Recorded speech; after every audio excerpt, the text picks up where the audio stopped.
Parce que je l'avais annoncé en fait, quand j'étais candidat en 2002-2007 et dès le début j'avais dit que je ne serais pas l'éternel candidat de la gauche anticapitaliste aux élections. Mais justement, nous on est là pour dire qu'on ne vit pas de la politique et que si tu vis pas de la politique, il faut que ça tourne. Et moi je ne peux pas avoir raconté pendant des années qu'il y avait les mêmes têtes cramées à la télé dans la classe politique depuis 30 ans et puis commencer un petit peu à faire la même chose, quoi. Nous on est des militants, on n'est pas des carriéristes. On n'a pas des chauffeurs, on ne vit pas de la politique, on ne raconte pas la vie quotidienne de millions de personnes sur des petites fiches techniques. On est des militants le restant de l'année et au moment des élections, on essaie d'exprimer et de défendre les propositions qu'on défend au quotidien. Voilà. Et donc du coup, au moment des élections, chez nous, ça tourne aussi.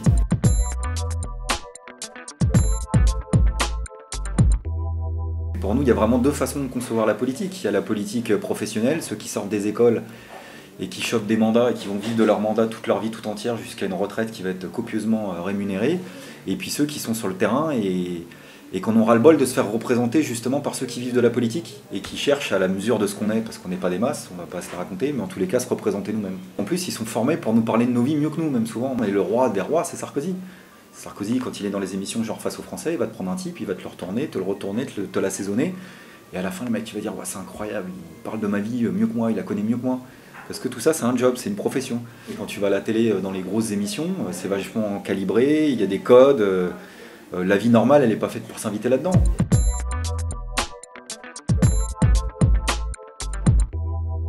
C'est une fonction qu'on condamne. Alors c'est peut-être un paradoxe, parce qu'on se présente à l'élection présidentielle, mais parce que c'est là où tu te présentes au suffrage universel devant des millions de personnes, et c'est une des occasions pour voter pour ce qu'on pense.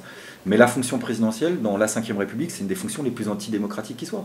C'est la concentration des pouvoirs entre la main d'un seul, c'est des réseaux obscurs, c'est les réseaux de la France-Afrique, c'est l'impunité présidentielle.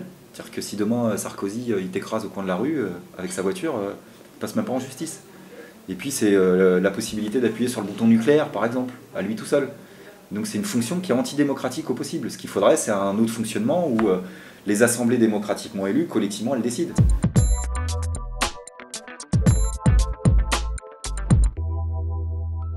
Mais moi ça m'a fait marrer parce que moi j'en ai jamais douté. Parce que moi Philippe je le connais, j'ai fait des meetings, des réunions avec lui. Ce qui m'éclate c'est les commentateurs, quoi. Les commentateurs d'en haut qui disent, c'est les mêmes, hein. Les mêmes qui trouvaient qu'en gros ils étaient bourrés de mépris social il y a quelques semaines, il y a quelques mois sur Philippe. Parce qu'en réalité ils n'avaient jamais trop pris le temps d'écouter ce qu'il racontait. Et puis là tout à coup ils disent tiens un ouvrier ça parle, ça bégaye pas forcément, tiens ça a des choses à raconter. Et il a été à la tête d'une lutte collective des syndicalistes des ouvriers de Ford à Bordeaux. Il y avait 2000 emplois qui étaient en jeu. Moi je l'ai vu sur le parking de la boîte, en assemblée générale, emmener les grèves, emmener les négociations, tenir tête aux politiciens, aux patrons. Voilà, et il a ce vécu-là. Et puisque là tu as tous les politiciens qui redébarquent pour redécouvrir les ouvriers, bah voilà, nous on a dit tiens, bah, plutôt que s'ils veulent à tout prix en voir, on va leur en montrer un. Et nous, mais l'idée c'est nous on ne veut pas s'arrêter. C'est-à-dire que on veut aussi montrer qu'on a un outil collectif, que le NPA, justement, ne pourra plus jamais dire que c'est le parti d'Olivier de Besancenot, c'est plus le parti d'un seul, maintenant il y a Philippe Poutou, et demain, on montrera qu'il y a Christine Poupin, voilà, c'est-à-dire continuer à représenter tout ce que j'étais pas moi, c'est-à-dire une femme, un ouvrier du privé, et puis après on fera la même chose avec les quartiers, voilà.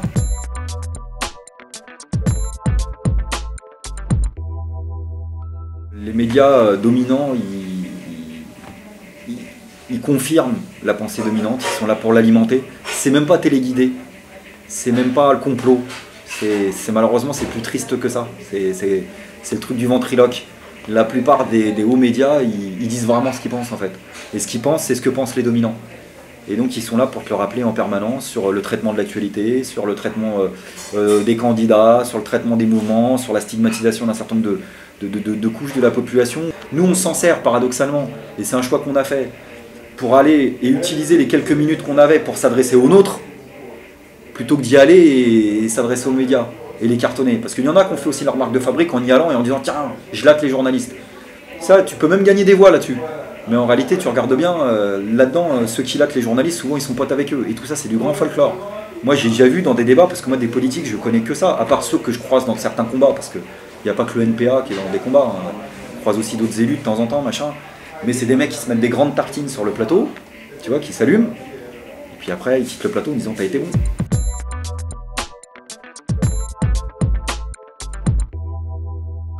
nous on descend dans la rue contre les interventions militaires à chaque fois. Hein. Par exemple, tu parles de la Libye, on a été peu nombreux à descendre dans la rue contre l'intervention militaire de l'OTAN et de la France. On a toujours expliqué, si tu veux, qu'on était solidaires du mouvement des révolutions arabes, des peuples des révolutions arabes, que pour nous il y avait deux visages de la contre-révolution, celui des dictateurs et celui des interventions impérialistes. Donc on a toujours dénoncé ces deux visages-là, mais à égalité. C'est-à-dire que... Donc en tout cas vous êtes contre les interventions. Ouais, toujours. Nous on a réclamé, on revendique même dans la campagne, d'ailleurs t'as que Philippe qui le dit, le retour des troupes militaires françaises à l'étranger, que ce soit en Afghanistan, que ce soit en France-Afrique. Voilà, et on a expliqué par exemple dans le conflit de la Libye, que par exemple un groupe militaire comme Dassault, ils étaient gagnants-gagnants, puisqu'il finançait à la fois, il a financé dans l'ordre Kadhafi, et puis ensuite l'armée française. Mais nous, on dit qu'il ne faut pas lâcher la proie pour l'ombre. C'est-à-dire, tu peux dénoncer ton propre impérialisme et en même temps avoir aucune forme de sympathie pour un quelconque dictateur qui soit. Parce qu'aujourd'hui, ces peuples-là, ils se dressent contre les deux. Et ils n'ont pas envie que leur révolution soit accaparée par aucun des deux. Ni par les puissances occidentales qui sont là pour récupérer les révolutions et récupérer les richesses, ni par les dictatures en place ou les morceaux des anciens régimes. Et justement, il faut tenir bon là-dessus. Donc nous, on n'a aucun point commun avec les puissances, avec les puissances des gouvernements.